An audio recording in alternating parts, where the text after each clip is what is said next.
Gruwell is a teacher, an author, and the founder of the Freedom Writers Foundation. By fostering an educational philosophy that values and promotes diversity, Erin transformed her students' lives.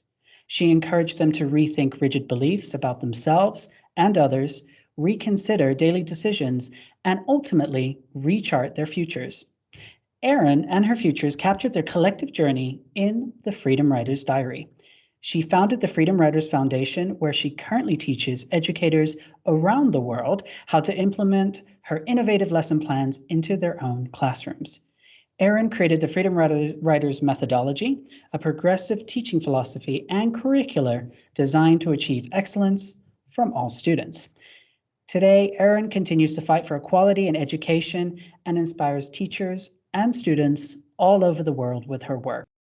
I would like to warmly welcome Erin Gruwell to our Specialist Series. Thank you so much for joining us today. It is an honor and a privilege. And when I hear the word specialist, I hope that as a very ordinary teacher who truly had extraordinary kids, that I can tap into their specialty and pontificate about them, because I'm still this lifelong learner, and I'm hoping that we can learn together. Absolutely, I'm with you.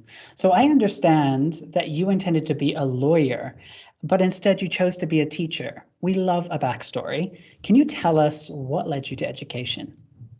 You know, in Los Angeles, we had a horrific racial reckoning, not uncommon to what we've seen recently during the pandemic. In the last year in America, we're really struggling with a knee on a neck, or saying someone's name, or senseless police brutality. And so when I was in college, thinking that I would go to law school, we had the horrific Rodney King beating that led to a horrific riot and civil unrest. And what I realized in all of that is the best way to fight for equity and equality was in a classroom, much more proactively than in a courtroom that's reactionary. And so I made this decision that if I really wanted to fight for common ground, that it would be more proactive in a classroom. Yeah, and what a difference you have made. And let's go back. Let's go back to the 150 students you taught at Woodrow Wilson High School in Long Beach, California, back in the 90s. Many administrators and educators at that time had given up on supporting and educating those adolescents who were considered unteachable. What made you think otherwise?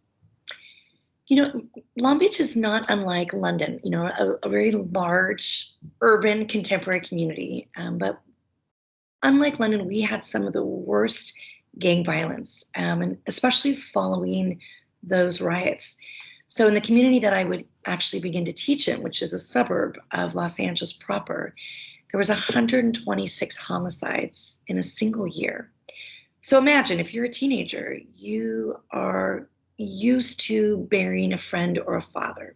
You are anxious if you're going to be caught in the crosshairs of senseless gang violence.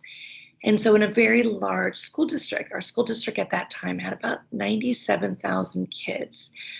Kids were tracked and selected to be in programs that made them feel less than based on the color of their skin, the buses they would take to get to school, their grades and statistics. And so, in that very large school district, I had what was considered the lowest 150. And what that means essentially is that in California at that time and other places of the United States, there was this insipid school to prison pipeline.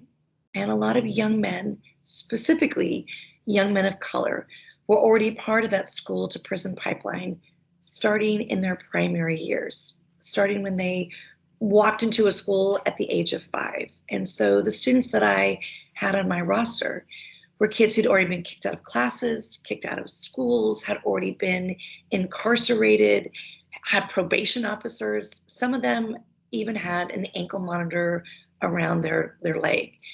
So that was a really difficult situation to give an idealistic and very naive new teacher who just wanted to bring Shakespeare and sonnets to life. And before I could bring Shakespeare and sonnets to life, I really had to understand who these kids were and where they were coming from. Right. And with that, you developed such powerful relationships that you can read in your books and also in the film Freedom Writers that is just remarkable. And part of what you also did too was about reflection.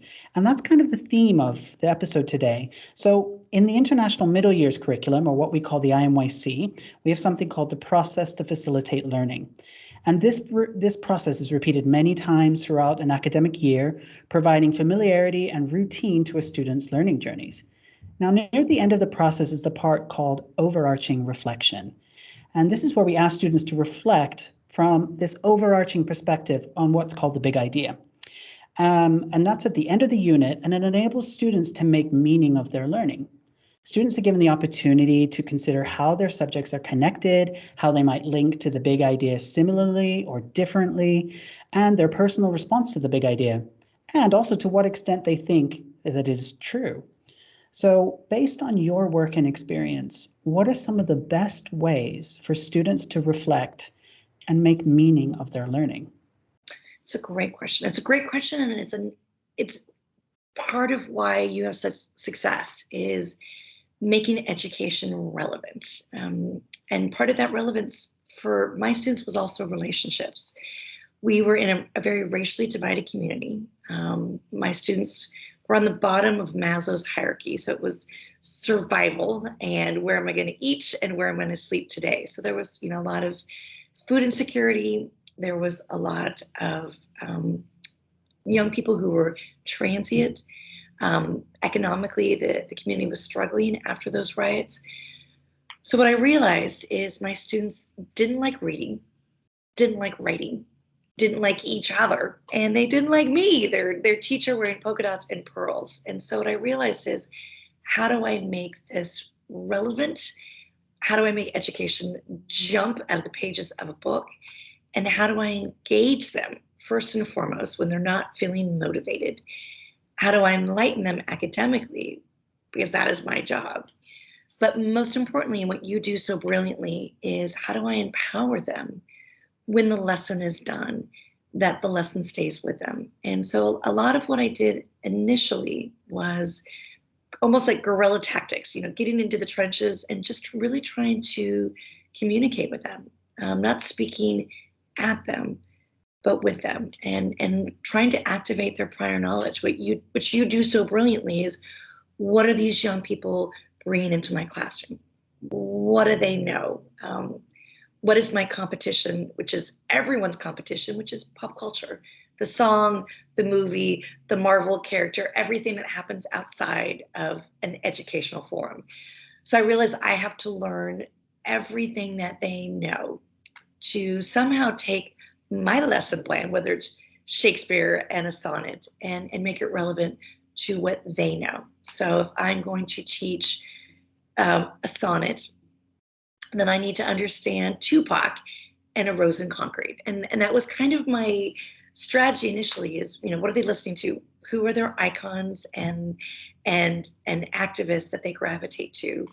And how could I build a bridge between that sage on a very different stage and a bard on a different stage as well, and somehow try to have the correlation? And I think that's what you guys do so brilliantly, is you want students to understand what they're learning so they retain it. Yeah, that's right. And you had great success, because part of our journey is also how do we interlink, connect learning, and make those memories, which it's very evident what you also have done as well. So let's talk about the Freedom Writer's Diary. Okay. Where did the name originate, and what inspired you to encourage journal writing in and out of the classroom? It's a great question. Originally, like I said, my students did not read, did not write. And as an English teacher, that was my core competency. How do I get them to write and have it have substance?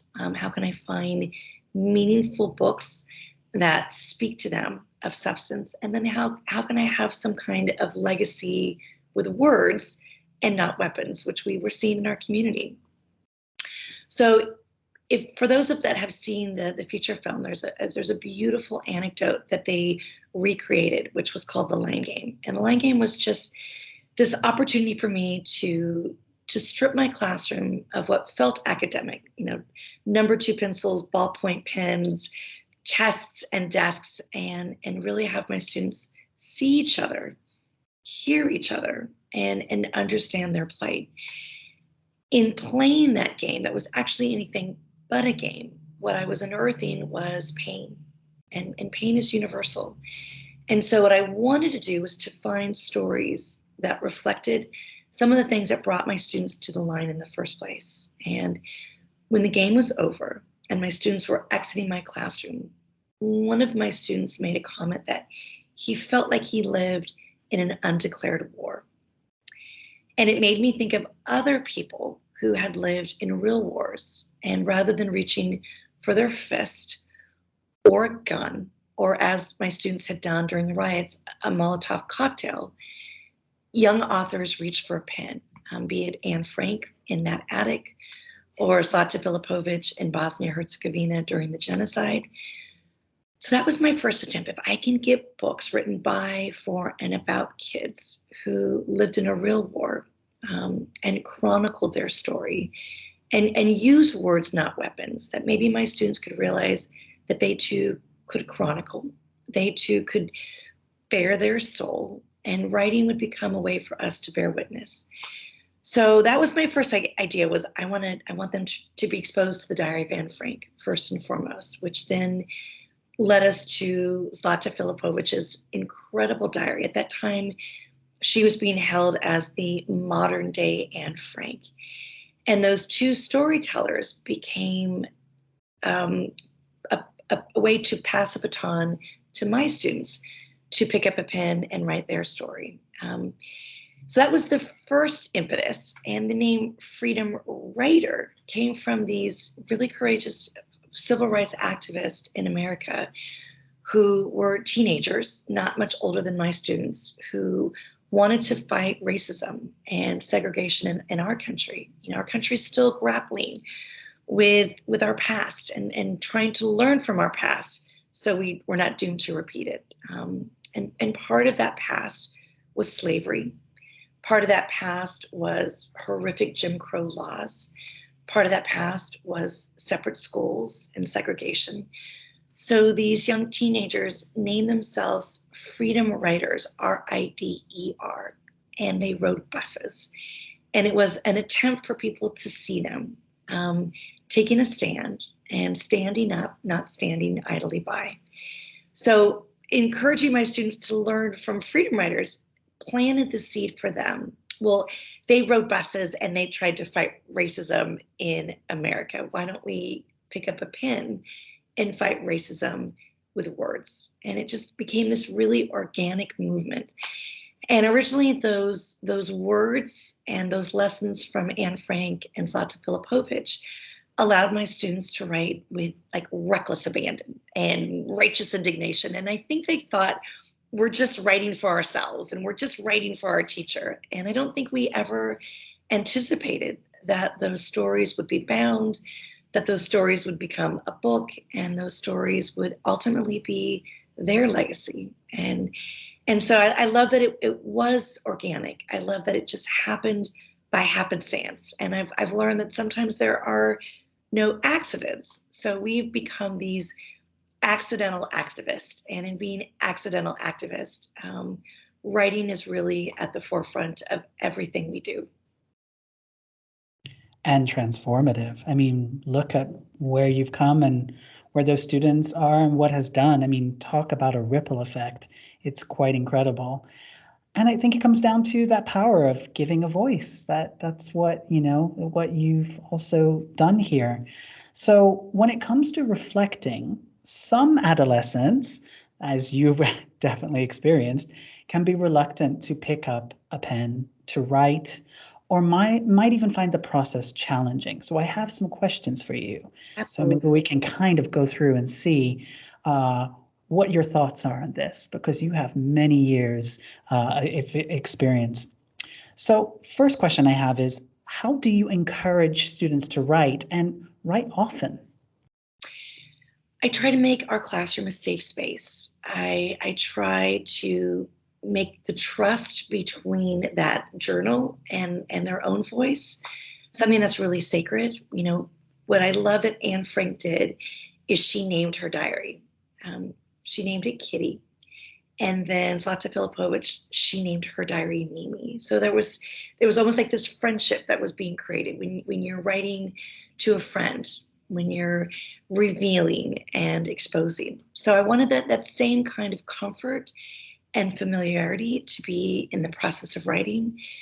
I also wanted to strip the rules. You know, oftentimes when you're in an English class, there's spelling and there's grammar and there's fear of repercussions because there might be a grade attached to it. And I wanted the process of journaling and diary writing to be just that, to be this safe space where you trusted the process and you were just going to write. And my students did just that. They were able to write, to face a fear, to tell their truth, and ultimately share stories when they felt comfortable that they had written a manifesto. Then it was time to share with others. But the first part was really for them. It was really for them, whatever they named their diary or their journal. And so the rules were removed. And what I told my students is we have to learn the rules so that we could break the rules. But in this place, you don't have rules. You know, you could write however you want to write, say whatever you want to say, and you won't be penalized or punished. But you just have to write and write often. And I think by taking away some of those strategies that scared them about writing, they were able to truly share their stories. You gave them freedom. I think through that freedom comes that willingness to express. So that's beautiful. Can you tell me about a time when one of your students was unwilling or even refused to write? And what were some of the solutions to this situation? That's a great question. You know, I think when I began, my students didn't want to write. There was fear, there was retribution, there was grades and a grade point average hanging over them.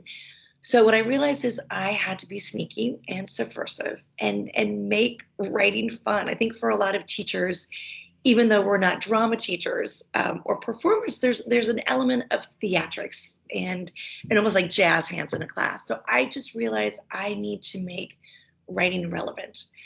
That if you love that hip hop artist, they have to write their song before they get a microphone. So there was a reason to write. There was a reason to share and to tell. And so I was always trying to build that bridge between what they knew and where I gently wanted to nudge and poke and prod and get them to the other side. And so I wanted to make writing fun. I wanted to make writing something that you could do for the rest of your life. And so I was always sharing my writing with them as well. And writing can be very it can make you feel vulnerable or exposed or uncomfortable.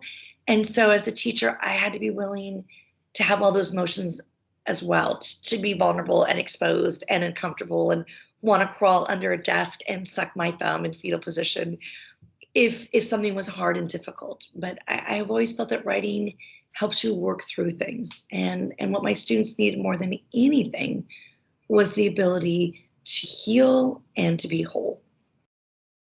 Yeah, for sure.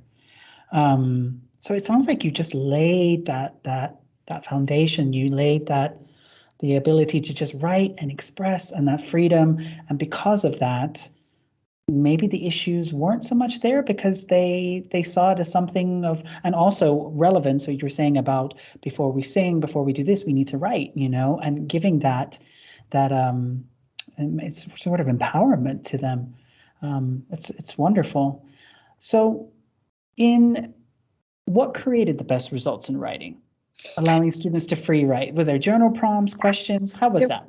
A little bit of both. I used journal prompts often because I wanted them to personalize it and have it as I said earlier, activate their prior knowledge. But it was never too scripted. It was never, you know, didn't put them in a box, because I always wanted them to color outside the lines, to think outside the box, metaphorically.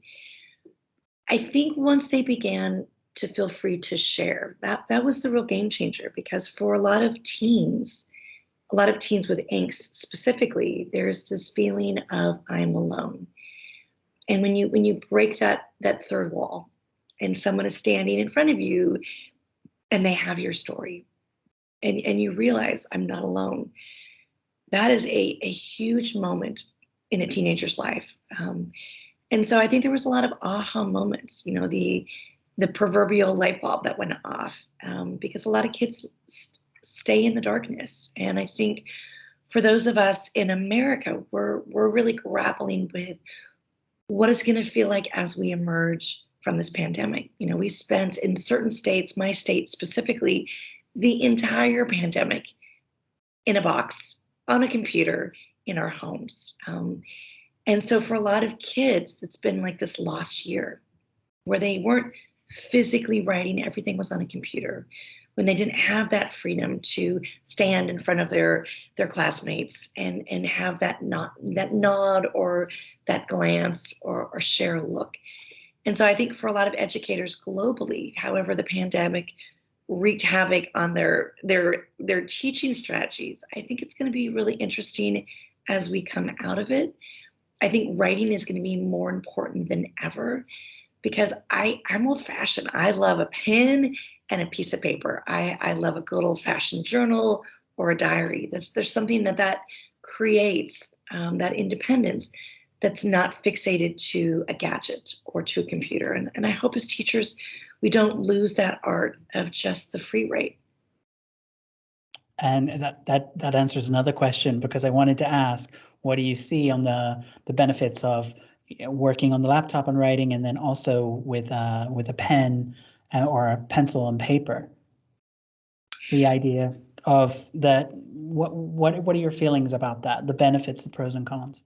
Well, clearly I'm old-fashioned, because I just love books. I love paper. I love snail mail. To get an old-fashioned card in the mail makes my day. So I always encourage my students to do just that, because it's the tangible nature.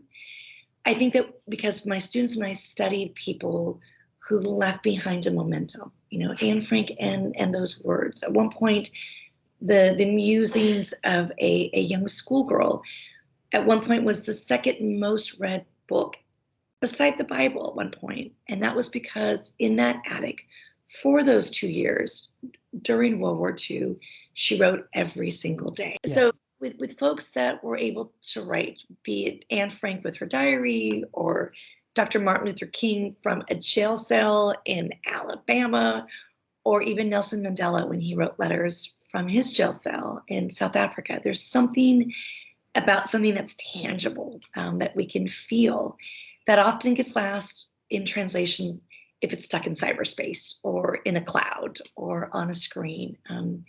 The art of writing is to be shared and to be celebrated. So I think I'm old-fashioned in that sense, because I just don't want us to lose that art form.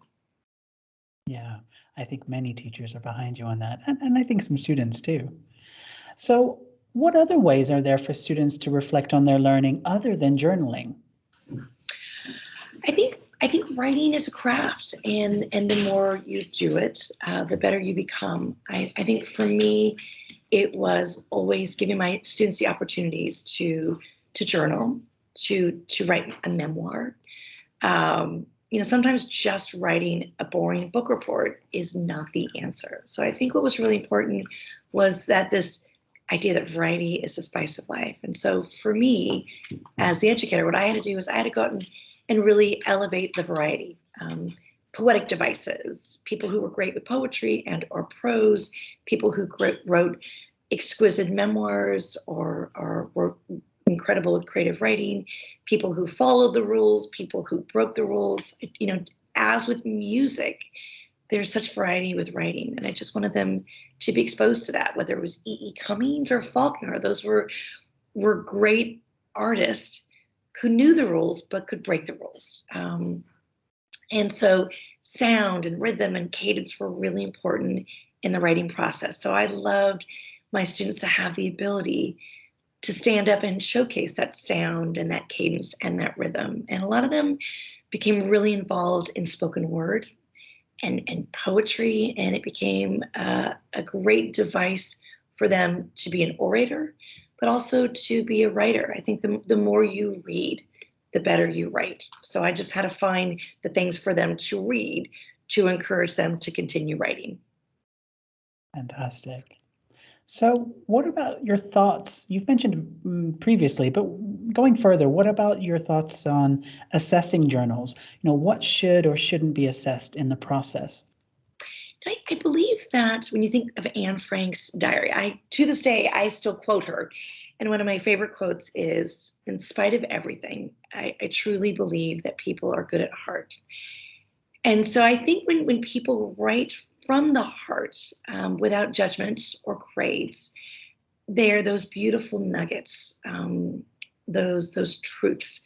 So I didn't want my students to self-regulate, to be self-conscious, to go back and rewrite. Ironically, that's what Anne Frank did later when she thought that the war was going to end.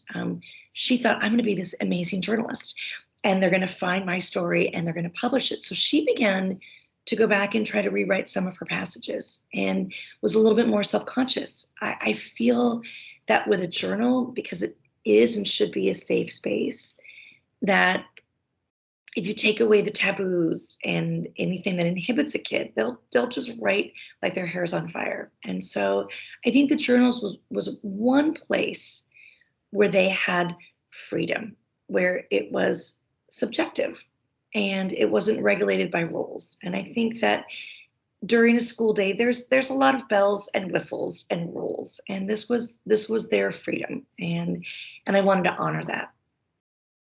That's a beautiful analogy with the structure of where you are in the classroom with those bells and schedules and everything, and how a journal can be a safe space to run. And as you said, write like your hair is on fire. I love it. So I understand you've written a fifth book, Dear Freedom Writer, and it's set to be released by Penguin Random House on March 29th, 2022. Could you tell us a little about it?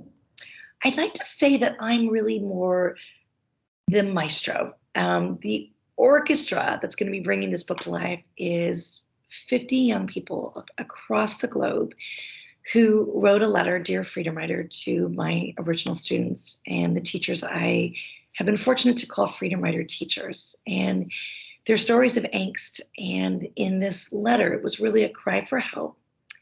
And the Freedom Writers, my beloved students, and the Freedom Writer teachers I've been honored to work with respond. And so the letter, there's a beautiful story written by a young writer and author right outside of London who wrote about bullying. And what I love is that the Freedom Writer teacher from London said this is the perfect kid to write the perfect story that the Freedom Writers can respond to. And so every time we would receive these letters from kids across the globe, we had to figure out who was the right freedom writer who lived it and somehow got to the other side and could give them advice and not be a pundit or platitudes like a politician, but I've been there, done that.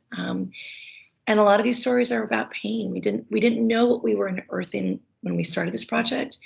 We just knew that we could offer something with life experience. So these are stories about abuse. These are stories where kids need a voice and feel voiceless. These are stories about living through a pandemic. These are stories of racial reckoning. These are stories of young people finding their identity and trying to navigate that in communities that may not embrace the LGBTQIA community. And so they're really tough. I cried every single day working on this project with kids. So I felt like as the maestro, my idea was to bring them together in this orchestra and have them be the best writer they could be, which means writing is a process. So it's going to be draft after draft after draft after draft after draft. And I think a lot of kids don't realize that the more you write, the better your story becomes. So I would often hold that up to the screenplay, to our feature film. And this award-winning screenwriter wrote 11 drafts of our movie. And every time he would write a draft, he would come to myself and the Freedom Writers and say, did I get it right? And we would put him back to work and say, change this, tweak this, add this, delete that. And he did. And by the 11th draft, he got it right. So I told these students, this is not going to be easy. This is not a one or done. You have to be thoughtful and realize that you're going to write draft after draft after draft. And they did. And so I'm just so proud that we were able to bring together these kids from all over the globe, UK, Rwanda, India, throughout the United States and beyond. And every story is different and yet the same, that we are all much more similar than we are different. And I'm just so excited to hear that those cacophonous voices really came together in harmony. And in coming together in harmony, they didn't just shatter glass. I think they're shattering stereotypes. And I think that's going to be the most exciting thing for people to read, is that they are not alone, and that these stories hopefully can be a light in a really dark place. Again, powerful, transformative. It's what you do, Erin. It just sounds incredible, the work and what you're doing there. Takeaways. Now, you've given us lots to think about in the reflective journaling aspect. So could you tell us, what is one takeaway you would like the listeners and viewers to know about with your experience in and out of the classroom, and especially with writing and reflection? I think for all of your listeners and watchers, I think we need to realize that the teachers don't just come in a classroom. You know, for the Freedom Writers, some of the best teachers that they were taught by, for, and beside didn't have the label educator, but they very much were. When they met Meep Geese, who shielded the Frank family and the others in that attic, at the time she was a simple secretary who believed in compassion and equity and saving these 8 members in the attic. When she met my students, she had a story to share. And she was the simple secretary who found Anne's diary and said, you know, Anne's going to come home and I'm going to give back to her. And as we know, Anne didn't come home. When she stood in front of us and when she told the story of the Holocaust and Anne and the diary and the day that she was captured, which was August 4th, she was our teacher. She was giving us lessons. And so I think it's really important for your listeners and your watchers to realize that we have those moments where all of us can be both the teacher and the student. When my students met an amazing Holocaust survivor who challenged them and said, evil prevails when good people do nothing. So you no longer have the luxury of standing idly by. Like, that was like a test. There wasn't a grade. They weren't going to get a GPA from that, but I still hear that voice resonating with my students about standing up and speaking up, and most importantly, speaking out.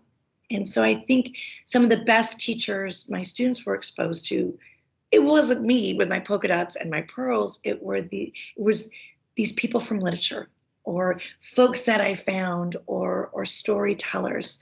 So I also want to encourage your listeners and your watchers that they too can be storytellers, because everyone has a story, and it's just up to each and every one of us to write that story. Really beautifully said.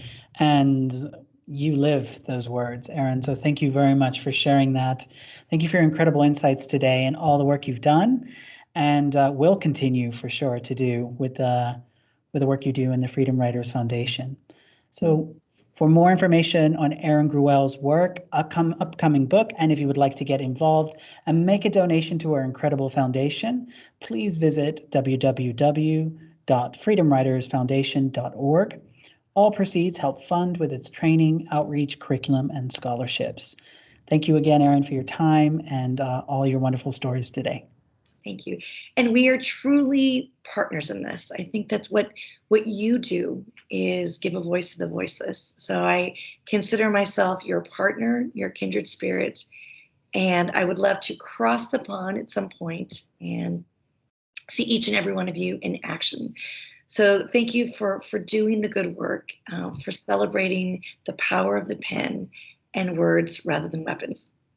I love it. Thank you so much. And I hope one day we do get to see you across the pond. Thank you, Erin. Thank you.